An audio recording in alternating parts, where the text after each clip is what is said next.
Hello yellow monsters, WhatsApp. ഭൂമിയിലേക്ക് കടന്നു വന്നു കയറിയ ഒരു പുതിയ അതിഥി ടൈറ്റൻ എക്സ്, അതും കോങ്ങിന്റെ വിഹാര കേന്ദ്രമായ സ്കൾ ഐലൻഡിലേക്ക് തന്നെ വന്ന് കയറിയതോടെ ഈ ആൽഫ ടൈറ്റന്റെ സകല മനസമാനവും നഷ്ടപ്പെട്ടിരിക്കുകയാണ്. എന്നാൽ ഇതിനിടയ്ക്ക് ഒരു ഗുണമുണ്ടായത് ആക്സിസ് മുണ്ടി എന്ന സ്പേസിൽ കുടുങ്ങിക്കിടന്നിരുന്ന ലീഷായെ തിരികെ രക്ഷപ്പെടുത്തി കൊണ്ടുവരാൻ കഴിഞ്ഞു. അത് പക്ഷേ ആ ഡിവൈസ് തന്നെ കോങ്ങിന്റെ കൈകൊണ്ട് തരിപ്പണമാകാൻ കാരണമായ ഒരു അറ്റംപ്റ്റും. അക്വാട്ടിക് മോൺസ്റ്ററായി ടൈറ്റൻ എക്സിനെ പിടികൂടാൻ പിറകെ ഓടിയെങ്കിലും അത് കടലിലേക്ക് കൈവിട്ടു പോയുള്ള നിരാശ കാട്ടി നിന്ന കോങ്ങിനെ ഹെലികോപ്റ്ററിലൂടെ ഇരുന്ന് കുറ്റബോധത്തോടെ നോക്കുന്ന കെയ്റ്റിനെ നമ്മൾ കണ്ടപ്പോൾ രണ്ടാം എപ്പിസോഡ് തുടക്കവും അവിടുന്ന് തന്നെ. എത്രമാത്രം ഭീമാകാരമായ ജീവിയാണ് അതെന്ന് നോക്കണം. ഈ വൻ ഐറ്റത്തെ മിസ് ചെയ്ത് അലറിക്കറിയുന്ന കോങ്ങിനെ കണ്ട് ലീഷായും ഭയത്തോടെ നോക്കുമ്പോൾ അതിന് കാരണം ഇദ്ദേഹവും കെയ്ക്കോയും ചേർന്ന് അന്ന് വ്യക്തമായി കണ്ടതാണ് ഇതിൻ്റെ ആ ഉഗ്രരൂപം ചിലിയിലെ ആ ഗ്രാമത്തിൽ വെച്ചിട്ട്. ഷാ ആക്സിസ് മുണ്ടിൽ പെട്ടുപോകുന്നത് ഇത് രണ്ടാം തവണയല്ലേ. കഴിഞ്ഞ തവണത്തെ പോലെ വലിയ പ്രശ്നങ്ങളൊന്നും നേരിടേണ്ടി വന്നില്ലെന്ന് ആശ്വാസകരമായി പറയുമ്പോൾ ലിയെ സംബന്ധിച്ച് അയാൾ ആദ്യം കെയ്ക്കോയും സംഘത്തെയും പേടകത്തിലേക്ക് കയറ്റി രക്ഷിക്കാൻ ശ്രമിച്ച് കൈവിട്ടുപോയി വീണില്ലേ. ആ വീഴ്ചയ്ക്ക് ശേഷം എണീറ്റ് നടക്കും വഴിയാണ് അടുത്ത പേടകം വീണ്ടും അങ്ങോട്ടേക്ക് വരുന്നതായി കാണുന്നത്. എന്നുവെച്ചാൽ പുറത്തൊരു ദിവസം കടന്നു പോയപ്പോൾ അവിടെ ഏതാനും നിമിഷങ്ങൾ മാത്രമാണ് ലീ ട്രാപ്ഡായി കിടന്നത്. കെയ്ക്കോയോട് ഷാ ഭയപ്പാടോടെ നീ പോകുന്ന ടൈറ്റിനെ കണ്ടോ, അതിനെ മനസ്സിലായോ എന്ന് ചോദിക്കുന്നത് കേട്ടാണ് കൂടുതൽ ഹിരോഷിക്ക് മനസ്സിലാവുന്നത് ഈ സാമാനം അപ്പോൾ ഭൂമിയിലേക്ക് വരുന്ന ആദ്യമായിട്ടല്ല, ഇതിനെ മുമ്പും കണ്ടിട്ടുണ്ടെന്ന കാര്യം. എന്നാൽ ഇവരാരും അറിയാത്ത ഒരു ചിന്ന ഡേഞ്ചർ ബട്ട് പെരിയ എഫക്റ്റ് ഉണ്ടാക്കുന്ന ഒരു സാധനം കൂടി ഹെലികോപ്റ്റർ വഴി മൊണാർക്ക് കപ്പലായ ഔട്ട്പോസ്റ്റ് 18 കയറി പറ്റുന്നുണ്ട്. സ്കാരാബ്. വലിയ കപ്പലൊക്കെയായി മൊണാർക്കിൻ്റെ പുതിയ രൂപവും ഭാവവും കാണുന്ന ലീഷായ്ക്ക് അതൊരു അതിശയമാണ്. പുതിയ ടൈറ്റൻ വന്ന് കയറിയതോടെ ഔട്ട്പോസ്റ്റ് 18 ഇപ്പോൾ മറ്റു പരിപാടികൾ മാറ്റിവെച്ച് ടൈറ്റൻ എക്സിൻ്റെ നീക്കങ്ങൾ റഡാറിലൂടെ അറിഞ്ഞുകൊണ്ടും എന്ത് ആക്ഷൻ എടുക്കണമെന്നുള്ള ഓർഡറിന് വേണ്ടിയും നിൽക്കുവാണ് അവിടുത്തെ ഓപ്പറേറ്റീവ്സ് എല്ലാം. ഡെപ്യൂട്ടിയായ നടാലിയെ ചുഴറ്റിയെറിഞ്ഞത് നമ്മൾ കണ്ടിരുന്നു. അപ്രതീക്ഷിതമായി ഇപ്പോൾ ചുമതല ടിമ്മിലേക്ക് വന്നെന്നോണം നിൽക്കുമ്പോൾ അയാൾക്കിതൊന്നും ഇനിയും ഉൾക്കൊള്ളാൻ കഴിഞ്ഞിട്ടില്ല. കുറച്ചു നേരം മുന്നേ വരെ കൂടുണ്ടായിരുന്ന നടാലിയ ഇപ്പോഴില്ല. എന്നാൽ തൻ്റെ കടലിൽ ഇപ്പോൾ ഒരു മുട്ടം പുതിയ മോൺസ്റ്റർ. ഇനി എന്ത് ചെയ്യണമെന്നുള്ളത് വാഷിങ്ടണിൽ നിന്നും ഡയറക്ടർ ബാരിസിൻ്റെ ഓർഡർ വന്നാലേ അറിയാൻ കഴിയൂ. കാരണം ടിമ്മിനിപ്പോൾ ഈ ഭാരമേറിയ ചുമതല ഏറ്റെടുക്കാൻ പേടി, അത്ര തന്നെ. ബാരിസിൻ്റെ അടുത്തേക്ക് അടിയന്തരമായി സന്ദേശം അയക്കാൻ പറയുമ്പോൾ നിലവിൽ കമ്മ്യൂണിക്കേഷനും സാധ്യമല്ലാത്ത അവസ്ഥയാണ്. ഐലൻഡിൻ്റെ സ്റ്റോം വാൾ രൂക്ഷമായതുമൂലം സിഗ്നലൊക്കെ കിട്ടാൻ പാടുപെടുകയാണ് സംഘം. ചുരുക്കം പറഞ്ഞാൽ പുതിയൊരു ഡേഞ്ചർ ഇപ്പോൾ കടലിലേക്ക് ഇറങ്ങിയിട്ടുള്ളത് ഇവരൊഴികെ പുറലോകത്ത് ആരും അറിഞ്ഞിട്ടില്ലെന്ന് സാരം. ചൈനയുടെ കിഴക്കൻ പ്രദേശത്ത് നീങ്ങിക്കൊണ്ടിരിക്കുമ്പോൾ ജനങ്ങൾക്ക് മുന്നറിയിപ്പ് കൊടുക്കാൻ പോലും കഴിയാത്ത അവസ്ഥ. ലീഷ കെയ്ക്കോയുമായി എത്തി കപ്പൽ എന്താണ് നീങ്ങാത്തതെന്നും ടൈറ്റനെ ഫോളോ ചെയ്യാത്തതെക്കുറിച്ചും തിരക്കുന്നതിനെ ടിം എതിർത്തുകൊണ്ട് മുകളിൽ നോട്ട് വരാതെ ഒന്നും ചെയ്യാൻ കഴിയില്ലെന്ന് നിൽക്കുവാണ്. എന്നിട്ട് ഇവിടെ അയാൾ ലീഷയെ കുറ്റപ്പെടുത്തുന്നത് എല്ലാം നിങ്ങൾ കാരണമാണ്, കെയ്റ്റിനെ ആ കുഴിയിലേക്ക് വലിച്ചിട്ടതുകൊണ്ടാണ് ഇതിനെല്ലാം കാരണമെന്ന് പറഞ്ഞിട്ടും. പക്ഷേ സത്യാവസ്ഥ നമ്മൾ കണ്ടതല്ലേ. ഷായ ആകട്ടെ അതിനെ തിരുത്താനൊന്നും നിൽക്കാതെ അറ്റ്ലീസ്റ്റ് എനിക്കൊരു പ്ലാൻ ഉണ്ടായിരുന്നു, എല്ലാ പോർട്ടൽസും നശിപ്പിക്കുക എന്നുള്ളത്. ഇപ്പോൾ ടിം ഒന്നും ചെയ്യാതെ, അതായത് പുറത്തേക്ക് വന്നുള്ള ടൈറ്റനെ ഇന്റർസെപ്റ്റ് ചെയ്ത് തിരികെ ആക്സിസ് മുണ്ടിലേക്ക് എത്തിക്കാനുള്ള പരിശ്രമം നടത്താതെ മറ്റൊരു ജീഡ ഉണ്ടാവാൻ വേണ്ടി കാത്തു നിൽക്കുകയാണെന്ന് കുറ്റപ്പെടുത്തി ശകാരിക്കുന്നതോടെ കുറച്ചൊന്ന് അയഞ്ഞ് എന്തായാലും ടൈറ്റൻ എക്സിനെ ഇപ്പോൾ പിന്തുടരാൻ നിർദ്ദേശം കൊടുക്കുന്നു. പക്ഷേ കൂടുതൽ അടുത്തേക്ക് അത്ര പോകണ്ട. ജീഡ എന്നത് 2014 ഗോഡ്സിൽ ആക്രമണമല്ലേ. അതുകൊണ്ട് അങ്ങനെ ഒരു സംഭവത്തെക്കുറിച്ച് കെയ്ക്കോയ്ക്കും ഒരു ധാരണയില്ല. എന്താണ് അതെന്ന ചോദ്യത്തിന് മൊണാർക്കിൻ്റെ ഏറ്റവും വലിയ പരാജയമായിരുന്നുവെന്നാണ് ലീഷ ജീഡയെ ചൂണ്ടിക്കാട്ടുന്നത്. ഇന്നേരം ആ ഒരു സ്കാരാബ് ഓൾറെഡി പണി തുടങ്ങിയിട്ടുണ്ട്. മുകളിലൂടെ എഴഞ്ഞു നടന്ന് വെന്റിലേറ്റർ വഴി ഒരു മെഡിക്കൽ സെക്ഷനിലെത്തി നിൽക്കെ അവിടേക്ക് എത്തുന്ന ഒരു ഡോക്ടറുടെ നേരെ ചാടി വീണ് ആക്രമിക്കുന്നു. ഹിരോഷി വീണ്ടും അവതാളത്തിലായിരിക്കുകയാണ്. ടൈറ്റൻ എക്സ് എങ്ങനെ ഉണ്ടെന്ന് പോർട്ടലിലൂടെ കടന്ന് പുറത്തേക്കെത്തി എന്നതൊരു തലപുകച്ചിലാണ്. ഭൂമിയിലേക്ക് മറ്റൊരു രാക്ഷസ മോൺസ്റ്ററെ കടത്തിവിട്ടത് തീർച്ചയായും വലിയ പിടിപ്പേട് തന്നെ. ഒന്നുമില്ലെങ്കിലും നമ്മൾ അങ്കിൾ ലിയെ രക്ഷിച്ചില്ലേ എന്ന കെൻഡാരയുടെ ആശ്വാസവാക്കൊന്നും ഇപ്പോൾ പുള്ളിയുടെ തലയിൽ കയറില്ല. ആ ബട്ടൺ ഒരിക്കലും അമർത്താൻ പാടില്ലായിരുന്നു. അതാണ് ഈ പ്രശ്നം മൊത്തം വരുത്തി വെച്ചതിൽ നിന്ന് ദേഷ്യപ്പെടുന്നത് കാണുന്നത് കെയ്റ്റും കൂടിയാണ്. എല്ലാവരും തന്നെ കുറ്റപ്പെടുത്തിക്കൊണ്ടിരിക്കുകയാണെന്നുള്ള മെൻ്റൽ സ്റ്റേറ്റിലുള്ള അവളെ ഹിരോഷി മാക്സിമം ഒന്ന് തണുപ്പിക്കാൻ ശ്രമിക്കുന്നുണ്ട്. താൻ ബ്ലെയിം ചെയ്തതല്ല, ഇപ്പോഴത്തെ സാഹചര്യത്തെക്കുറിച്ച് പറയുന്നതാണ്. ബ്ലെയിം ചെയ്യാനാണേൽ നിനക്ക് എൻ്റെ മേൽ പഴിച്ചാരാം. താൻ എല്ലാം മറച്ചു വെച്ചതുകൊണ്ടും മുന്നിൽ വരാത്തതുകൊണ്ടുമല്ലേ മകളായ കെയ്റ്റ് തേടി ഇറങ്ങിയതും ഇത് സംഭവിച്ചതുമൊക്കെ എന്നെല്ലാം പറഞ്ഞുകൊണ്ട്. പിന്നീട് മെയ് കെയ്റ്റിനടുത്ത് എത്തുന്നത് വീട്ടിലേക്ക് വിളിച്ച് അമ്മയുമായി ഒന്ന് സംസാരിക്കുന്നു പറഞ്ഞിട്ടാണ്. 2 വർഷം കാണാതിരുന്നതല്ലേ, താൻ ജീവിച്ചിരിപ്പുണ്ടെന്ന് കെയ്റ്റ് അവളുടെ അമ്മയെ വിളിച്ച് അറിയിച്ചാൽ അവർക്കത് അത്ര ആശ്വാസമായിരിക്കും. ചെയ്തത് തെറ്റാണെന്ന് കെയ്റ്റും തുറന്നു പറഞ്ഞു തുടങ്ങുന്നത് കണ്ട് തെറ്റ് തന്നെയാണ് എന്ന് മെയ്യും അത് അക്സെപ്റ്റ് ചെയ്യുന്നു. അല്ലാതെ എന്ത് ചെയ്യാനാ, കറക്റ്റ് അല്ലേ. പക്ഷെ ആ തെറ്റ് ചെയ്ത് തങ്ങളും കൂടി ചേർന്നിട്ടല്ലേ, അതും ലീഷയെ രക്ഷിക്കാൻ. ഐലൻഡിലേക്ക് നമ്മളെല്ലാം ഒരുമിച്ച് പോയതും ഇതിന് തന്നെ ആയിരുന്നില്ലേ എന്ന് ചോദിച്ച് സംസാരിക്കുന്നത് കെയ്റ്റിന് ഇത്തിരി റിലീഫ് ഉണ്ടാക്കുന്നുണ്ട്. കപ്പലിലെ മറ്റൊരു ഭാഗത്ത് നോക്കിയാൽ ടിം ലീഷയെ വിളിപ്പിക്കുന്നത് നന്ദി പറയാൻ വേണ്ടിയിട്ടാണ്. എന്ത് ചെയ്യണമെന്നറിയത് സ്തബ്ധനായി നിന്ന സമയത്ത് ഷാ കൊടുത്തൊരു ചാർജാണ് ഇപ്പോൾ ടൈറ്റനെ പിന്തുടരാനുള്ള തീരുമാനമുണ്ടാക്കിയത്.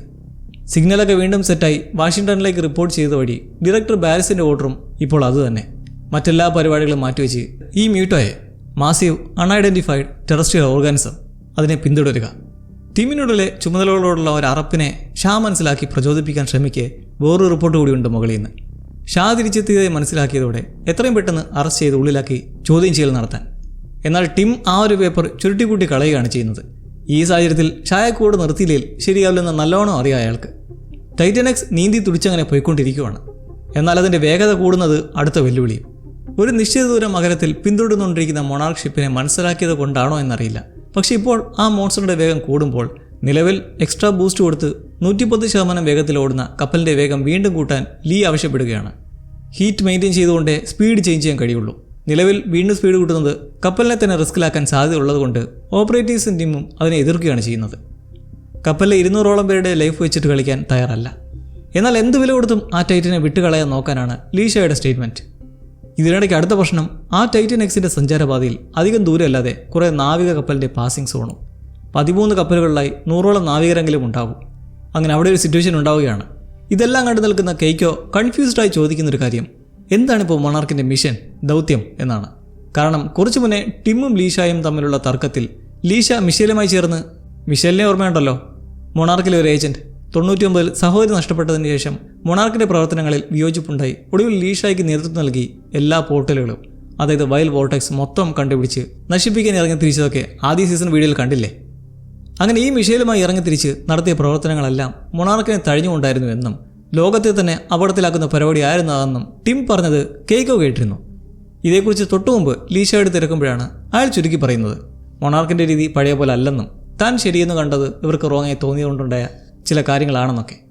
ഈ ഒരു കൺഫ്യൂഷനിൽ നിൽക്കുകയാണ് ഇപ്പോൾ ടൈറ്റനെ പിന്തുടരുന്നതിനേക്കാൾ പ്രാധാന്യം കപ്പലിലെ ജനങ്ങളാണെന്നൊക്കെ തട്ടാമുട്ടി പറയുന്ന ടിമ്മിനോട് എന്താണ് മൊണാർക്കിൻ്റെ ഇപ്പോഴത്തെ ലക്ഷ്യമെന്ന് തിരക്കുന്നത്. മോൺസ്റ്റേഴ്സിനെ ഡിസ്കവർ ചെയ്ത് അവയെ ഡിഫെൻഡ് ചെയ്യാനുള്ളൊരു മാർഗം കരസ്ഥമാക്കുക, ഇതാണ് മൊണാർക്കിൻ്റെ ലക്ഷ്യമെന്ന് ടിം പറയുമ്പോൾ ഓർമ്മ വരുന്നത് കെയ്ക്കോയ്ക്ക് ബില്ലിനെയാണ്. കാരണം ബില്ലിൻ്റെ ബുദ്ധിയായിരുന്നു അത്. മോൺസ്റ്റേഴ്സിനെ ഒരിക്കൽ ഡിഫെൻഡ് ചെയ്യാൻ ശ്രമിച്ചു. അന്ന് ഗോഡ്സില്ലയുടെ മണ്ടക്കിട്ട് ഒരു അറ്റോമിക് ബോംബ് പൊട്ടിച്ച ഓർമ്മയില്ലേ. എന്നാൽ അതിനെ തരണം ചെയ്തവർ മനസ്സിലാക്കി മനുഷ്യനിർമ്മിതമായ ഏറ്റവും വിനാശകരമായ ഒരു അണുവായുധത്തിന് പോലും ഒരു ടൈറ്റനെ നശിപ്പിക്കാൻ കഴിയില്ലെന്ന്. അങ്ങനെയാണ് പിന്നീട് ഈ രാക്ഷസ ജീവികളെ എല്ലാം കുറിച്ച് കഴിയാവുന്നത്ര പഠിച്ച് അതിലൂടെ ഡിഫൻസ് കണ്ടെത്താമെന്ന തീരുമാനത്തിൽ ഇറങ്ങി തിരിച്ചത്. ഇപ്പോൾ ടൈറ്റനെ വിട്ടുകളയാൻ തയ്യാറായി നിൽക്കുന്ന ടിമ്മിനോടും സംഘത്തോടും കേറ്റ് ഇമോഷണലായി ഇതിനാണോ നിങ്ങൾ ഇത്ര വലിയ സജ്ജീകരണങ്ങളുമായി നിൽക്കുന്നത് എന്ന് പറയുന്നതും അവിടെ ഒരു ചേഞ്ച് ഓഫ് മൈൻഡ് ഉണ്ടായി. പിന്നെ മറ്റൊന്നും നോക്കാതെ കപ്പലിൻ്റെ വേഗം കൂട്ടുകയാണ്. അങ്ങനെ ലീഷായും കെയ്ക്കോയും ആ മോൺസ്റ്ററെ വിടാതെ പിന്തുടരാനുള്ള നിശ്ചയത്തിൽ നിൽക്കുമ്പോൾ ഇവരിതിനെ മുന്നേയും കണ്ടതായി ഹെലികോപ്റ്റർ വെച്ച് പറഞ്ഞിരുന്നില്ലേ. അതെന്തായിരുന്നു സംഭവം, എങ്ങനെയായിരുന്നു? അതറിയാൻ നമുക്ക് 1957 ചിലിയിലേക്ക് വീണ്ടും പോകാം. അന്ന് ലൂസിയ മൂവരെയും ഗുഹയിലേക്ക് കൊണ്ടുപോയി എൽ ഗ്രാൻ ഡിയോസ് ഡെൽമാർ എന്ന തങ്ങളുടെ കടൽ ദേവതയുടെ കഥ ശിലാചിത്രങ്ങളിലൂടെ കാട്ടിക്കൊടുത്തു. ഈ ദൈവം ഒരു ടൈറ്റൻ തന്നെയാണെന്ന് ഈ മൂവർക്ക് ഉറപ്പുണ്ടായിരുന്നു. അങ്ങനെ ബിൽ ആ ഗുഹയിലെ കുത്തും കുറിയുമൊക്കെ മൊത്തത്തിൽ ഒന്ന് വീക്ഷിച്ച് ഒരു കാര്യം മോഹിച്ചെടുത്തു. അതിൽ ഈ ടൈറ്റൻ്റെ ദേശസഞ്ചാരവുമായി ബന്ധപ്പെട്ടുള്ള ഒരു മാപ്പ് പോലെ കണ്ടെന്നും ഈ ടൈറ്റൻ എപ്പോഴും സഞ്ചരിച്ചുകൊണ്ട് പല പ്രദേശങ്ങളിലേക്കും കുടിയേറിക്കൊണ്ടിരിക്കും. അതുകൊണ്ട് ഇപ്പോൾ സാന്റിയാഗോയിലെത്തി മാരിടൈം റെക്കോർഡ് ചെക്ക് ചെയ്ത് നാവികർ കടലിൽ വെച്ച് മ്യൂട്ടസിനെ സ്പോട്ട് ചെയ്തുള്ള റെക്കോർഡ്സ് കണ്ടെത്തി. ഇനി അടുത്ത സ്പോട്ട് ചെയ്യുന്ന എവിടെയാണെന്ന് കണക്കൂട്ടി അത് വെച്ച് തിരച്ചിൽ നടത്താമെന്ന് ബോട്ട് ജെട്ടിയിൽ ഇരിക്കുകയായിരുന്ന കെയ്ക്കോയോടും ഷായോടും എന്ന് അഭിപ്രായപ്പെട്ടു. എന്നാൽ ഇവർ ഇരുവരും ഈ സമയം മറ്റൊരു കാര്യം കണ്ടെത്തിയത് ഈ കടൽ പ്രദേശം എന്തോ കാരണത്താൽ മത്സ്യസമ്പന്നമാണ്. ഒരു മാറ്റവുമില്ലാതെ കാലങ്ങളോളം പരിപുഷ്ടമായി നിന്ന് തീരാചാകര എങ്ങനെ ഉണ്ടായിക്കൊണ്ടിരിക്കുന്നു എന്നത് ഇവർക്കൊരു അതിശയമായിരുന്നു. പോരാത്തതിന് കടൽ വെള്ളത്തിൽ ഫോസ്ഫറസിൻ്റെയും നൈട്രജൻ്റെ അംശം കൂടുതലായി കണ്ടെത്തുകയും ചെയ്തു. ഗ്രാമത്തിലെ ജനങ്ങൾ ഇത്ര വലിയ മത്സ്യസമ്പത്തുള്ളതുകൊണ്ടാവണം ബരുത്തരെ നിർത്താതെ ആട്ടിയോടിക്കാൻ ശ്രമിക്കുന്നത് എന്നും അനുമാനിച്ച് നിൽക്കുകയാണ് ബിൽ തൻ്റെ ഈ കണ്ടുപിടുത്തവുമായി എത്തിയത്. എന്നാൽ സാന്റിയാഗോയിലേക്ക് പോകാമെന്നുള്ള ആ തീരുമാനത്തെ കെയ്ക്കോ എതിർത്തു. കാരണം 3 ദിവസം കടലിലൂടെ ഉള്ള ഛർദിലും സീ സിക്നസ്സുമായി യാത്ര ചെയ്ത് ഇവിടെ വരെ എത്തിയത് ഒരു മോൺസ്റ്ററെ കണ്ടെന്നുള്ള കുറേ മിത്തുകളെക്കുറിച്ച് റിസർച്ച് ചെയ്തിട്ടാണ്.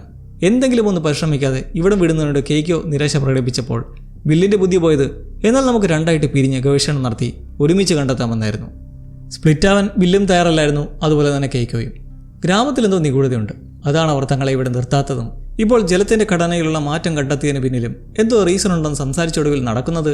എന്തായാലും ബില്ല് അവിടുന്ന് ലൂസിയോട് യാത്ര പറഞ്ഞ് അവൾ ഏർപ്പെടുത്തിയ ബോട്ടിൽ തിരിച്ചു പോകുന്നു. ആ മ്യൂട്ടിയുടെ അടുത്ത സൈറ്റിംഗ് എവിടെയാണെന്ന് കണ്ടുപിടിക്കാനായി. മറ്റു രണ്ടുപേരും തൽക്കാലത്തേക്ക് അവിടെ തന്നെ ചില ടെസ്റ്റുകൾ നടത്താനായി നിൽക്കുന്നു. എന്നാൽ ഇത് ഗ്രാമവാസികൾക്ക് ശരിയായി തോന്നിയതുമില്ല. അതിലെ ഒരുവൻ അഗസ്റ്റിൻ ലൂസിയോട് പറഞ്ഞാവട്ടെ ഈ രണ്ടുപേരുടെയും വിധി ഇനി അവരുടെ കൈകളിലല്ല, നമ്മുടെയും. അങ്ങനെ ലീയും കേയ്ക്കോയും ഗുഹയിലേക്ക് തന്നെ തിരിച്ചുപോയി അവിടെ ചില ടെസ്റ്റുകൾ നടത്താൻ തയ്യാറെടുക്കുകയാണ് ഷാ ബില്ലിങ്ങനെ കേയ്ക്കോയെ തനിച്ചാക്കി പോയതിന് കുറ്റപ്പെടുത്തി സംസാരിക്കുന്നത്. ഇവിടെ നമ്മുടെ കേണലിന് ഈ സയൻറ്റിസ്റ്റ് കുട്ടിയോട് ഇപ്പോഴും ഇൻട്രസ്റ്റ് ഉള്ള കാര്യം നമ്മൾ നേരത്തെ ബാറിൽ വെച്ച് കണ്ടതാണ്. ബില്ലിങ്ങനെ സ്വന്തം താല്പര്യം നോക്കി പോയതിനോട് കേയ്ക്കോയ്ക്ക് നല്ല ദേഷ്യമായിരിക്കും അല്ലേ എന്ന് ചോദിക്കുമ്പോഴാണ് അവൾ തൻ്റെ ആദ്യ ഭർത്താവിനെ കുറിച്ച് സംസാരിക്കുന്നത്. ഒരു ഡോക്ടറായിരുന്നു. അറേഞ്ച്ഡ് മാരേജ് ആയിരുന്നിലും നല്ല സ്നേഹവും കരുതലുമായിരുന്നു. നാഗസാക്കി യുദ്ധത്തിൽ, അതായത് സെക്കൻഡ് വേൾഡ് വാറിൽ പ്രവർത്തിച്ച അദ്ദേഹം ഹിരോഷി ജനിച്ച അധികം നാളാവും മുന്നേ മരണപ്പെട്ടു. ക്യാൻസർ ആയിരുന്നു. സ്നേഹവും സംരക്ഷണവും തന്നുകൊണ്ടിരുന്ന് ഒരു ദിവസം അങ്ങ് പോയപ്പോൾ അദ്ദേഹം മനസ്സിലാക്കിയില്ല അത് മതിയായിരുന്നില്ല ജീവിതത്തിലെന്ന്. പക്ഷേ ഇപ്പോൾ ബിൽ തനിച്ചാക്കി ഇങ്ങനെ പോകുമായിരിക്കാം, സ്വന്തം താല്പര്യത്തിൽ നടക്കുകയായിരിക്കാം. പക്ഷേ അദ്ദേഹത്തിൻ്റെ ഉള്ളിൽ മൊണാർക്ക് എന്നതിനേക്കാൾ പ്രധാനം നമ്മൾ രണ്ടുപേരുമാണ്. ഈ വൈകാരികമായ നിമിഷത്തിലൂടെ അന്ന് ലീഷ പൂർണ്ണമായും മനസ്സിലാക്കി കേയ്ക്കോയുടെ സ്നേഹവും അവളുടെ മനസ്സിലുള്ള ബില്ലിൻ്റെ സ്ഥാനവും. എന്നാൽ ആ ഒരു സെൻറ്റിമെൻറ്റ്സ് നീളാതെ തന്നെ അവിടെ ഒരു അസ്വാഭാവിക സംഭവം ഉണ്ടായി. തറയിലിരിക്കുവായിരുന്ന കേയ്ക്കോയ്ക്ക് എന്തോ ഒരു ചെറിയ കുലുക്കം, വൈബ്രേഷൻ പോലെ തോന്നുകയുണ്ടായി. വളരെ മൈന്യൂട്ടായി. എന്നാൽ തൊട്ടടുത്തുണ്ടായിരുന്ന ലീഷയ്ക്ക് അതിനോ പെട്ടതുമില്ല. എന്തായിരുന്നു അത്? എന്തായാലും വൈകാതെ അവർ അവിടുത്തെ ടെസ്റ്റിംഗ് കഴിഞ്ഞ് പെട്ടിയും എടുത്ത് നാളെ വെള്ളത്തിനടിയിലെ മണ്ണുകൂടി പരിശോധിച്ച ശേഷം ഒരു ബോട്ട് സംഘടിപ്പിച്ച് പോകാമെന്ന പ്ലാനിൽ ഗുഹയിൽ നിന്ന് ഇറങ്ങാൻ നേരമാണ് ലൂസിയെയും അഗസ്റ്റിനും അങ്ങോട്ടേക്ക് എത്തിയത്. അതിഥികൾക്ക് ഇതുവരെ നല്ലൊരു സ്വാഗതം നൽകാൻ കഴിയാത്തതിൻ്റെ ശോകം പ്രകടിപ്പിച്ച് അതിൻ്റെ കാരണം ഇവിടെയുള്ള ജനങ്ങൾ ഇതിന് വിശ്വാസം കൂടുതലുള്ള കൂട്ടത്തിലായതുകൊണ്ടാണ് എന്ന് ബോധിപ്പിച്ചു. പുറത്തുനിന്ന് ആൾക്കാരെത്തിയ അവർക്ക് ചാകര ഇല്ലാണ്ടാവും എന്നൊരു വിശ്വാസമുണ്ടായിരുന്നു. പഴമക്കാരുടെ ഒരു അന്ധവിശ്വാസമാണ് അതെന്നും തങ്ങൾക്ക് വിശ്വാസമില്ലെന്നും പറഞ്ഞിട്ട് അഗസ്റ്റിനെ അവരെ ക്ഷണിച്ചു. അന്ന് രാത്രി നടക്കാൻ പോകുന്ന അവരുടെ ആഘോഷ രാവിലേക്ക്. കേയ്ക്കോയും ലീയും വരാമെന്ന ആ ക്ഷണം സ്വീകരിച്ചപ്പോൾ അതിൻ്റെ പിന്നിലെ അപകടം അവർ തിരിച്ചറിഞ്ഞിട്ടുണ്ടായിരുന്നില്ല.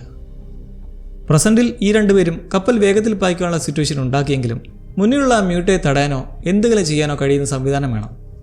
ഒരു റിസർച്ചുമായി ബന്ധപ്പെട്ട ഷിപ്പിൽ എന്തായുധം ഉണ്ടാവാനാണ്? പക്ഷേ ലീഷ മുന്നിൽ ഒരു ഡ്രോൺ കണ്ടിരുന്നു. അത് ആയുധം ഘടിപ്പിച്ചിട്ടുള്ളതാണ്. അതിൻ്റെ സ്പെസിഫിക്കേഷനിൽ സോണാറാണെന്ന് കിടപ്പുണ്ട്. അപ്പോൾ ശബ്ദവീചികൾ പ്രകടിപ്പിക്കാൻ കഴിയും. ഇതെന്തുകൊണ്ട് ക്രൂഷ്യലായി എന്ന് ചോദിച്ചാൽ ലീക്കും കേയ്ക്കോയ്ക്കും അറിയാവുന്നൊരു കാര്യം ടൈറ്റനെക്സ് സൗണ്ടിനോട് റെസ്പോണ്ട് ചെയ്യും. അത് മനുഷ്യർക്ക് കേൾക്കാവുന്നതിലും താഴെയുള്ള സബ്സോണിക് ശബ്ദം അതിനറിയാൻ കഴിയും. ഒരുതരം നമുക്ക് ഫീൽ ചെയ്യാൻ കഴിയുന്ന പോലെ ഒരു വൈബ്രേഷൻ. ഡ്രോൺ പായിച്ച് അങ്ങനെ ശബ്ദതരങ്ങൾ ഉണ്ടാക്കാൻ കഴിഞ്ഞാൽ ടൈറ്റനെ തടയാനോ പിന്തിരിപ്പിക്കാനോ കഴിഞ്ഞേക്കും. ഇത് കേൾക്കുന്ന ഹിരോഷി സോണാർ ട്രാൻസ്ഡ്യൂസർ വഴി ടൈറ്റൻ ശബ്ദത്തെ അനുകരിക്കാൻ താൻ ശ്രമിക്കാമെന്ന് പറയുന്നതോടെ അവിടെ ഈ ഒരു പ്ലാനിലേക്ക് എത്തുകയാണ് എല്ലാവരും. ഹിരോഷി ആ ശ്രമത്തിലിരിക്കെ കേയ്ക്കോ വന്നിട്ട് ബില്ലിപ്പോൾ നമ്മുടെ കൂടെ ഉണ്ടായിരുന്നെങ്കിൽ നമ്മൾ വീണ്ടും ഒരുമിച്ചിൽ വളരെ സന്തോഷവാനായിരുന്നേനെ എന്ന് പറയുമ്പോഴാണ് വേറൊരു കാര്യം അറിയുന്നത്. കൊച്ചിയിലെ തന്നെ ഹിരോഷി ഏറ്റെടുത്തെങ്കിലും പിന്നീട് അങ്ങോട്ട് ബിൽ റിസർച്ച് കണ്ടുപിടുത്തമെന്നൊക്കെ പറഞ്ഞിട്ട് പുറത്തായിരുന്നു. വീട്ടിൽ ഹിരോഷിയോടൊപ്പം അങ്ങനെ വലുതായി ചെലവഴിച്ചിട്ടേ ഇല്ല. കുടുംബകാര്യങ്ങളൊക്കെ അവിടെ നിൽക്കട്ടെ, ഒരു വണ്ട് ഓടിപ്പോയിട്ട് എന്തിയേ?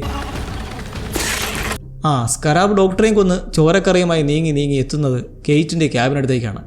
അവളാകെ ഡൗണായി വന്നിരിക്കുമ്പോഴാണ് പുറത്തെന്തോ ഓടിപ്പോകുന്ന പോലെ തോന്നി ഇറങ്ങി ചെല്ലുമ്പോൾ ചോരക്കറ ഭിത്തിയിലും റൂഫിലുമൊക്കെ ആയി അങ്ങനെ പറ്റി പിടിച്ചിരിക്കുന്ന കണ്ട് ചെന്ന് നോക്കുമ്പോഴോ സ്കരാബിനെ കണ്ട് വെപ്രാളത്തിൽ അടുത്തുള്ള ലൈനിൽ വിളിച്ച് എന്തോ ജീവി ഇവിടെ കിടന്ന് കറങ്ങുമെന്ന് പറയുന്നെങ്കിലും റെസ്പോൺസ് ഇല്ല. ഇറങ്ങി ഓടാൻ തുനിയുന്നെങ്കിലും എന്തായാലും താൻ ഉണ്ടാക്കിയ പ്രശ്നമല്ലേ ഇതൊക്കെ, നേരിടുക തന്നെ എന്നതിൻ്റെ ഇടത്തിൽ രണ്ടും കൽപ്പിച്ചൊരു ഫയർ എക്സ്റ്റിംഗ്വിഷറും എടുത്ത് ചെല്ലുമ്പോൾ മുകളിൽ ഡ്രോൺ പറത്തി തുടങ്ങിയിട്ടുണ്ട്. ഏതാനും നിമിഷങ്ങൾക്കുള്ളിൽ ആ നാവികരുടെ 13ഓളം കപ്പലുകൾ തമ്പടിച്ചിരിക്കുന്ന പ്രദേശത്ത് ആ ടൈറ്റൻ എത്തും മുന്നേ അതിനെ പിന്തിരിപ്പിക്കണം. ഡ്രോൺ ടൈറ്റനെക്സിൻ്റെ അടുത്തേക്ക് എത്തിച്ച് സോണാർ ട്രാൻസ്ഡ്യൂസ് ഉപയോഗിച്ച് ആ ഒരു ഫ്രീക്വൻസി വരുത്തുന്നെങ്കിലും അതിന് കുലുക്കമില്ല, അത് വർക്കാവുന്നില്ല. ഡ്രോൺ കുറച്ചുകൂടെ അടുത്തേക്ക് കൊണ്ട് ചെല്ലാൻ പറഞ്ഞ് ലീൻ കയറി പിടിച്ച് തൊട്ടടുത്തേക്ക് പറപ്പിച്ച് വീണ്ടും ശബ്ദം പുറപ്പെടുവിക്കുന്നതും ഫലമില്ലാതെ അതിൻ്റെ ടെൻഡക്കിൾസ് തട്ടി അത് വെള്ളത്തിൽ വീണ് ശുഭം. വേറെ ഡ്രോൺ വല്ലതും ഉണ്ടോ? എവിടുന്ന്? ഇത്തരം കപ്പലിനുള്ള അടുത്ത ഭീകര പ്രശ്നം. സ്കരാബിനെ പീഡിപ്പിക്കാനെടുത്ത ഫയർ എക്സ്റ്റിംഗ്വിഷറും വർക്ക് ചെയ്യിക്കാൻ കഴിയുന്നില്ല. പെട്ടു എന്ന സിറ്റുവേഷൻ നിൽക്കെ അതാ കെൻറ്റാരോ കിട്ടിയൊരു ഫ്ലെയർ ഗൺ ഉപയോഗിച്ച് അതിനെ വെടിവെച്ച് ഉപദ്രവിക്കുന്നു. കെയ്റ്റ് ചാടി വീണ് ആ ഫയർ എക്സ്റ്റിംഗ്വിഷർ വെച്ച് അതിനെ തല്ലിച്ചതച്ച് സകല ദേഷ്യം തീർക്കുമ്പോൾ എന്നാൽ അടപടലം സ്ക്രൂഡ് സിറ്റുവേഷൻ. കെയ്റ്റിനെ മാറ്റി നിർത്തി ഒരു വെടി കൂടി വെക്കുന്നതും ഈ സാധനം ഉണ്ടല്ലോ. ഈ കുഞ്ഞിക്കയുടെ വൈക്കത്തു നിന്നാണോ ഈ സംഭവം വന്നത്? ആ പ്രദേശമെങ്ങും ഈ വൈബ്രേഷൻ അടിക്കുന്നതും ഇത് ടൈറ്റനെക്സിലേക്കും വ്യാപിക്കുന്നു. ഇതോടെ ആ മോൺസ്റ്റർ തിരിയുകയാണ്. ആ നാവിക കപ്പലുടെ തൊട്ടടുത്തു നിന്ന് തിരിയുന്നത് കണ്ട് ലീൻ സംഘവും ആശ്വസിക്കാൻ തുടങ്ങുന്നതും ആശ്വസിക്കാൻ വരട്ടെ. ആ ടൈറ്റൻ ഇപ്പോൾ സ്റ്റിയറിംഗ് ദിശ വരുന്നത് ഔട്ട് പോസ്റ്റ് 18 അടുത്തേക്കും. ഒരു പീക്കിരി സാന്നിധ്യത്തിൽ നിന്ന് പ്രഭാവം കണ്ട ഈ ടൈറ്റനെക്സ് അത് കേട്ട് എന്തിനു തിരിഞ്ഞു എന്നറിയണ്ടേ? ആ ആഘോഷരാവ് ഫ്ലാഷ് ബാക്കിലേക്ക് നമ്മൾ വീണ്ടും പോകുമ്പോൾ ഗ്രാമവാസീസ് എല്ലാം കോസ്റ്റ്യൂം ധരിച്ച് ആട്ടവും പാട്ടുമായൊക്കെയുള്ള ഒരു വൻ സെലിബ്രേഷൻ. മത്സ്യസമ്പത്ത് ഉണ്ടാക്കി തരുന്ന അവരുടെ കടലമ്മയ്ക്ക് അതായത് എൽ ഗ്രാൻ ഡയസ് ഡെൽമാനെ പ്രസാദിപ്പിക്കാൻ വേണ്ടി നടത്തുന്ന ചടങ്ങാണിത്. പണ്ടുള്ളവരുടെ ഒരു വലിയ വിശ്വാസമായിരുന്നെങ്കിൽ ഇപ്പോൾ കൂത്താടാനുള്ള ഉത്സവമാണെന്ന് പറഞ്ഞ് അഗസ്റ്റിനെയും ലൂസിയെയും വീര്യമേറിയ വീഞ്ഞു നൽകി വൈകാതെ കിക്കിലാവുന്ന കേക്കോയും ലീയെയും വിളിച്ചുകൊണ്ടുപോയി ഡാൻസ് കളിപ്പിച്ചു. ഒറ്റപ്പെട്ടു പോകാതിരിക്കാൻ ഇരുവരും നടന്ന് വീണ്ടും അടുത്തു വന്ന ആ ഒരു ഉത്സവ മോഡിൽ നിൽക്കുമ്പോൾ എന്തോ ഒരു വൈബ്രേഷൻ മുന്നേ ഗുഹയിൽ വെച്ച് ഫീൽ ചെയ്തതുപോലെ. എന്നാൽ ലീഷയ്ക്ക് അതിപ്പോഴും കേൾക്കാൻ വയ്യ. വൈകാതെ ഉത്സവത്തിൻ്റെ രീതി മാറി അവിടേക്കൊരു കൂറ്റൻ മത്സ്യത്തെ ചുമന്നുകൊണ്ടുവരുന്നു. അതിനെ എല്ലാവർക്കും മുന്നിലായുള്ള ആൾത്താരയിൽ തൂക്കിയ ശേഷം ഒരു വാളുമായി വരുന്നതാകട്ടെ ടൊമാസും. കഴിഞ്ഞ ദിവസം ബാറിൽ വെച്ച് ഉന്തും ഉണ്ടാക്കിയവൻ. അവൻ വന്നിട്ട് ആ മീനിൻ്റെ പള്ള കീറി രക്തം ചിരിച്ച് ആ രക്തം ലൂസിയുടെ നെറ്റിയിലേക്ക് ചാർത്തുന്ന ഒരു വികൃതമായ റിച്വൽ. ഇതങ്ങോട്ട് കഴിഞ്ഞതും എല്ലാ ആൾക്കാരും വെപ്രാളത്തിൽ പിരിഞ്ഞ് വീട്ടിലേക്ക് കയറി കഥ കടച്ചു തുടങ്ങി. ഒപ്പം ലൂസിയും. പോകുന്നതിന് മുമ്പ് കേക്കോയും ലീയും തിരക്കി എന്താണിതൊക്കെയെന്ന്. അതിന് അവളുടെ മറുപടി, നിങ്ങളോട് പോകാൻ പറഞ്ഞല്ലായിരുന്നോ, പക്ഷേ പോയില്ല. ഞാൻ നിസ്സഹായയാണ്. ഇവിടുത്തെ രഹസ്യം പുറത്തേക്ക് പോകാതെ ഇവിടെ തന്നെ നിലനിൽക്കും എന്ന് പറഞ്ഞ് അവൾ പോയതും പന്തികയുടെ മനസ്സിലാക്കി ഷാ ഒരു ബോട്ടിൽ കയറി ഇപ്പോൾ തന്നെ ഇവിടുന്ന് സ്ഥലം വിടാമെന്ന് നിൽക്കെ വീണ്ടും ആ വൈബ്രേഷൻ. ഇത്തവണ ആദ്യം ഷാ കേട്ടില്ലെങ്കിലും പതിയെ ആ കമ്പനം കൂടി വന്ന് അവിടെ എല്ലാം ഇളകി തുടങ്ങിയതും ഷായ്ക്കും ഫീൽ ചെയ്ത് നിൽക്കെ എന്തായിരുന്നെന്നോ അത്. ആ ഗുഹയെന്നത് സ്കരാബിൻ്റെ ഒരു താവളമായിരുന്നു. ഉള്ളിലെ മണ്ണിനടിയിൽ ഉറങ്ങിക്കിടക്കുകയായിരുന്ന സകല ജീവികൾ ഇരച്ചു കയറി ഭീകരമായി പാഞ്ഞെടുക്കുന്നു കണ്ടപ്പോൾ മനസ്സിലായി ഈ സ്കരാബ്സിൻ്റെ ശബ്ദവീചികളായിരുന്നു അതെന്ന്. ഇപ്പോൾ കപ്പലിൽ നിൽക്കെ ടൈറ്റാനിക്സ് തിരിഞ്ഞതിൻ്റെ കാരണവും തിരിച്ചറിയുവാണ്. കെൻഡാരെ വിളിച്ചിട്ട് കപ്പലിനുള്ളിൽ ഒരു ജീവി ഇത്തിരി വിഷയമായി നിൽക്കുന്നത് പറഞ്ഞ് അവിടെയുള്ള ക്യാമറ നോക്കുന്നതും അതേ സ്കരാബ്. ഈ കുഞ്ഞിൻ്റെ കരച്ചിൽ കേട്ടിട്ടാണ് എൻ്റെ പിള്ളേരെ തൊടുകൂടാ എന്നൊരു മാരക ഡീവിയേഷൻ എടുത്തത്. മമ്മി ഈസ് കമ്മിങ് മോനെ എന്നങ്ങനെ പാഞ്ഞു വരുമ്പോൾ ഈ സ്കരാബിന് വേണ്ടിയാണ് അത് വന്നുകൊണ്ടിരിക്കുന്നത്. ഒരു വൻ അപകടം തടയാൻ ലീഷ കണ്ടെത്തുന്ന ബുദ്ധി. കപ്പലിൻ്റെ മാക്സിമം സ്പീഡ് എടുത്ത് ടൈറ്റിൽ നിന്നും ദൂരേക്ക് മാറിക്കൊണ്ടിരിക്കെ കിട്ടുന്ന അത്ര സമയം കൊണ്ട് ഈ സ്കരാബിനെ പിടിച്ച് നേരെ ഒരു ബോട്ടിലേക്ക് കയറ്റുന്നു. അപ്പോഴേക്കും ഹീറ്റ് ഓവറായി കപ്പലിൻ്റെ എഞ്ചിനും പണിമുടക്കി നിൽക്കെ ലീഷ ഒറ്റയ്ക്ക് ആ ബോട്ടിലായി സ്കരാബിനെ വെച്ച് കടലിലേക്ക് ഇറങ്ങുവാണ്. കുറച്ച് ദൂരെ മാറി ഈ സാധനത്തെ ഇട്ടുകൊടുത്താൽ കപ്പലിനുണ്ടാകുന്ന അപകടം തടയാനാകും. അതിനു വേണ്ടിയിട്ടാണ് ഈ പ്രയത്നം. അങ്ങനെ പാഞ്ഞു പോകുമ്പോൾ ഇതേ സമയം കേറ്റിനും മുന്നേ കേക്കുവേണ്ടതുപോലെ ഒരു ഫീലിംഗ് ഉണ്ടാകുന്നു. എന്നാൽ ഇത്തവണ മെയ്ക്ക് അത് തോന്നുന്നുമില്ല. വെള്ളത്തിൽ ആ ഒരു വൈബ്രേഷൻ തെളിഞ്ഞു കാണാം. ടൈറ്റനെക്സിൻ്റെയും സ്കരാബിൻ്റെയും കമ്മ്യൂണിക്കേഷനാണത്. ലീഷ എന്തായാലും അതിസാഹസികമായി ടൈറ്റനെക്സിനെ ചുറ്റി അധികം അടുത്തെത്താതെ ആ സ്കരാബിനെ വെള്ളത്തിലേക്ക് ഇട്ട് കൊടുക്കുന്നു. അത് നേരെ ചെന്ന് എൻ്റെ മമ്മിയുടെ ചുമലിലേക്ക് മറ്റ് സ്കരാബ്സിനൊപ്പം കയറി കൂടുന്നതും അവിടെ ഉണ്ടാകുന്ന തിരയിൽപ്പെട്ട് ലീഷ ഒന്ന് അപ്രത്യക്ഷമാവുന്നതിലും വിജയകരമായി തിരികെ വരുന്നു. ആവേശജനകമായ കുറേ നിമിഷങ്ങൾ. ടൈറ്റൻ്റെ കീഴിൽ വരെ പോയി വരാനുള്ള ആ ധൈര്യം എങ്ങനെ ഷായ്ക്ക് വന്നു? കാരണം ഇതിലും 10 മടങ്ങ് ഭീകരമായിരുന്നു അന്ന് ആ ഗ്രാമത്തിൽ വെച്ചുണ്ടായത്. സ്കരാബുകൾ പാഞ്ഞു വരുന്നത് കണ്ട് സേഫാകാൻ നോക്കിയാലും എല്ലാ വാതിലുകളും ജനാലകളും അടഞ്ഞു കിടക്കുകയായിരുന്നു. അടുത്തേക്ക് വരുന്നതിനെ തട്ടിത്തെറിപ്പിച്ചുകൊണ്ടിരിക്കെ അവരൊരു ഉജ്ജ്വല കാഴ്ച കണ്ടു. സ്വന്തം കണ്ണുകളെപ്പോലും വിശ്വസിക്കാൻ കഴിയാത്ത കാഴ്ച. ആ കടലിലായി ഉയർന്ന് പൊന്തി വന്ന് പത്തി വിടർത്തി നിന്ന് പാമ്പാടുന്ന പോലെ ടൈറ്റനെക്സ് നിന്ന് ആടുമായിരുന്നു.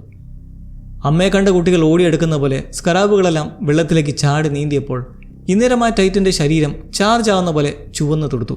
ഒപ്പം അതേപോലെ സ്കരാബുകളുടെയും ഒരുതരം പരസ്പരം കമ്മ്യൂണിക്കേറ്റ് ചെയ്യുന്ന പോലെ. വാ മക്കളെ ബാ, അമ്മച്ചി എത്തി എന്ന് പറയുന്ന പോലെ. ലീഷ അടുത്തേക്ക് വരുന്നതിനെ തട്ടിത്തെറിപ്പിക്കുമ്പോൾ മുന്നിൽ ഭ്രാന്തമായി നിൽക്കുന്ന മോൺസ്റ്ററും ചുറ്റും കൂട്ടത്തോടെ കറങ്ങുന്ന സ്കരാബുകളും. ഈ ഒരു എക്സ്ട്രീം മൊമെൻറ്റിൽ നിൽക്കെ അവിടേക്കുള്ള ടൈറ്റൻ്റെ വീശലിൽ ലീഷായും കേക്കോയും തെറിച്ചു വീഴുന്നു. ഇത്ര വലിയ ക്രിട്ടിക്കൽ സിറ്റുവേഷനിൽ നിന്ന് ഇവരെങ്ങനെ രക്ഷപ്പെട്ടു? എന്തായാലും രക്ഷപ്പെട്ടിട്ടുണ്ട്. അതൊരു അത്ഭുതം തന്നെ. ബലിപീഠത്തിന് മുകളിൽ തൂക്കിയിട്ട് ആ വലിയ മീനെ വെട്ടിയിട്ട് ടൊമാസ് ചോര കൊണ്ട് ലൂസിയുടെ നെറ്റിയിൽ വരച്ചു കൊടുത്ത ആ സിമ്പിളാണ് അവിടെയുള്ള വീടുകളുടെ മുന്നിലായി നമ്മൾ കണ്ടത്. ആ ചിഹ്നം എന്തിൻ്റേതാണെന്ന് ഇപ്പോൾ മനസ്സിലായില്ലേ? ടൈറ്റനിക്സിൻ്റെ ആ കണ്ണുകളാണ്. 2 കൃഷ്ണമണികളോടുകൂടിയുള്ള ദോസ് ഐസ്. ഇതുപോലൊരു ചടങ്ങ് വലിയ കാലവ്യത്യാസമില്ലാതെ നടക്കാറുണ്ട് എന്നതിൻ്റെ ഒരു സൂചനയാണ് മുന്നേ ആൾത്താരയിൽ കണ്ടത്. മൂവരും വന്നപ്പോഴും അതിൽ ചോരക്കറയുണ്ടായിരുന്നു. പ്ലസ് ടൊമാസിൻ്റെ വേഷം ശ്രദ്ധിച്ചാൽ അത് ടൈറ്റനെക്സിനെ അനുസ്മരിപ്പിക്കും വിധമുള്ള വേഷവിധാനമാണ്. എൻ്റെ ഒരു സംശയം, ടൈറ്റനെക്സും സ്കരാബും തമ്മിൽ ചെറിയ തോതിലുള്ള വൈബ്രേഷൻ ശബ്ദം വെച്ച് കമ്മ്യൂണിക്കേഷൻ നടത്താമെന്ന് പറഞ്ഞില്ലേ? ആ ശബ്ദത്തിന് എന്തെങ്കിലും പ്രത്യേകതയുണ്ടോ? അത് സ്ത്രീകൾക്ക് മാത്രമേ കേൾക്കാൻ കഴിയുള്ളൂ. കാരണം ഗുഹയിൽ വെച്ച് കേക്കോ വൈബ്രേഷൻ കേട്ടപ്പോൾ ലീഷയ്ക്ക് കേൾക്കാൻ കഴിഞ്ഞില്ല. പിന്നീട് കേറ്റിനും അതേപോലെ വൈബ്രേഷൻ ഫീൽ ചെയ്തു. വെള്ളത്തിൽ നമ്മൾ കണ്ടതാണ്. പക്ഷെ അവിടെ നിന്നിരുന്ന മെയ്ക്ക് ആ ഫീലിംഗ് ഉണ്ടായില്ല എന്നത് മറ്റൊരു fact. What is the connection guys? ടൈറ്റനെക്സിൻ്റെ പിന്നിലെ ഉദ്ദേശം എന്താണ്? ഈ മോൺസ്റ്റർ ടെക്നിക്കലി ഒരു വില്ലൻ ആണോ എന്ന് തോന്നിപ്പോകുന്ന മൊമെൻറ്റ്സ് ആണ് നമ്മൾ ചിലയിടങ്ങളിൽ കണ്ടത്. ഒരു സാധാ രാക്ഷസി അമ്മ അതിൻ്റെ കുട്ടികളെ പരിചരിച്ച് അങ്ങനെ കടലിലൂടെ കറങ്ങി നടക്കുന്ന പോലെയാണ് ഇത്രയും വെച്ച് തോന്നുന്നത്. പക്ഷേ പിള്ളേരെ തൊട്ടാൽ വെറുതെ ഇരിക്കില്ല, അമ്മച്ചിക്ക് ഹാലിളകും. പിള്ളേരെന്ന് പറയുന്നെങ്കിലും ഈ സ്കരാബ്സ് യഥാർത്ഥത്തിൽ പാരസൈറ്റ്സ് ആണ്. മുന്നേ പറഞ്ഞില്ലേ, ഈ മീട്ടെ ചുറ്റിപ്പറ്റി നടക്കുന്ന ഇത്തിക്കണ്ണുകൾ. എന്തായാലും ഈ രണ്ടും തമ്മിൽ എന്തോ ബോണ്ടിങ് ഉണ്ട്. ഒരു സ്കരാബിനെ നോവിച്ചാൽ അധികം വൈകാതെ ഈ മീട്ടോ നിങ്ങളുടെ മുന്നിൽ വന്ന് നിൽക്കുന്നതായിരിക്കും. മാത്രമല്ല ശരീരം ചുവന്ന് തുടുത്തുകൊണ്ട് ഇവർ തമ്മിൽ കമ്മ്യൂണിക്കേറ്റ് ചെയ്യുന്നതൊക്കെ കാണാൻ നല്ല രസമുണ്ട്. ലോകത്തിന് ഭീഷണി എന്ന നിലയ്ക്ക് ഈ ടൈറ്റനെ തിരികെ ആക്സസ് മുണ്ടിലേക്ക് കടത്താനുള്ള ഉദ്ദേശം കറക്റ്റാണ്. പക്ഷേ ഭീഷണി എന്ന് പറയാവോ? പ്രസന്റിൽ ഈ മോൺസ്റ്റർ വലിയ കുഴപ്പമൊന്നുമില്ലാതെ സ്കരാബിനെ കിട്ടി ലീഷയെ വെറുതെ വിട്ടിട്ട് പോയായി കണ്ടു. പാസ്റ്റിലെ കാര്യം ഇനിയും അവിടെ അങ്ങനെ നിൽക്കുവാണ്. എല്ലാ ടൈറ്റനുകളിൽ വെച്ച് ഏറ്റവും ഡെഡ്ലിയസ്റ്റ് എന്നാണ് ടൈറ്റൻ എക്സിനെ വിശേഷിപ്പിക്കുന്നത്. എന്തുകൊണ്ടാണ് അത്രയും അപകടകാരി എന്ന് നമുക്ക് കണ്ടു തന്നെ അറിയണം. എന്തായാലും ട്രെയിലർ തന്നൊരു വാക്കുണ്ട്, ഗോഡ്സില്ല വരും.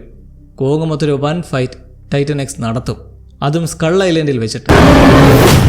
പിന്നെ വേറൊരു കാര്യം, ഈ കണക്കറ്റ തോതിലുള്ള സ്കരാബുകൾ കരയിലേക്ക് എത്തി പണി തുടങ്ങിയ അതൊരു പക്ഷേ ജിയുടെയേക്കാളും ഗുരുതരമായൊരു സാഹചര്യം അയക്കാവുന്നതാണ്.